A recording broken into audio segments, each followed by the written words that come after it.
Sri Sharda Devi and her Divine Play, Chapter 31, page 637.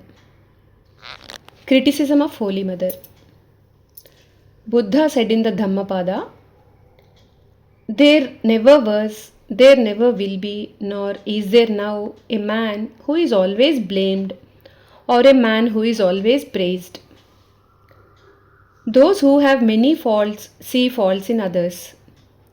This is like a strainer mocking a needle because it has a hole." Even perfect godmen were criticized by ordinary people. Once, a Christian made a remark about Buddha. "I like everything about him except his death because he was not crucified." Holy Mother prayed to the Lord that she might not see faults in others, and her prayer was answered. Her life was so pure, loving, and transparent that she was considered to be Ajatashatru, a person who has no enemies. The mother's main critics were her own relatives. Her brother Kali complained when Holy Mother spent money on festivals and devotees instead of giving it to him. Radhu's mother, Surabala, did not want young men to become monks. When they came to Holy Mother, she would say to them, "Look, this person whom you call the mother is snatching you away from your biological mother. She will make you a monk and force you to abandon your hearth and home." The mother listened to her sister-in-law's warnings and smiled. The members of the Roy family in Jipta were the wealthy landlords in the Jairambati area.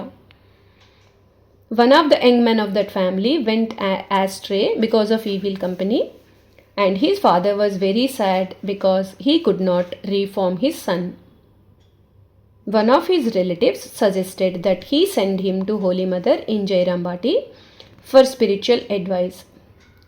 Terrified, the wealthy man said, "I would rather set apart some of my property for my son to squander and live in his own way than send him there."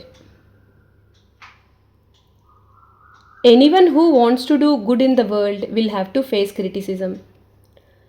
Once a young devotee received sannyasa from Holy Mother, but his mother came and asked the mother to send her son back home. She said that he was the only wage earner and the whole household depended on him. Moreover, he had a wife and a son. The mother listened to her and expressed sympathy, but did not agree to make him go back home. Holy Mother said firmly, "He has chosen the right path for himself. He has already made provision for the maintenance of you all. I have heard there is someone to look after you, so I will not ask him to return to his home." Although the mother could not take her son back home, the mother's blessings reassured her and she returned home with great hope. On Holy Mother's advice, the young monk maintained a good relationship with his mother as long as she lived. A disciple often brought a heavy load of groceries on his head to Holy Mother from a market 6 miles away.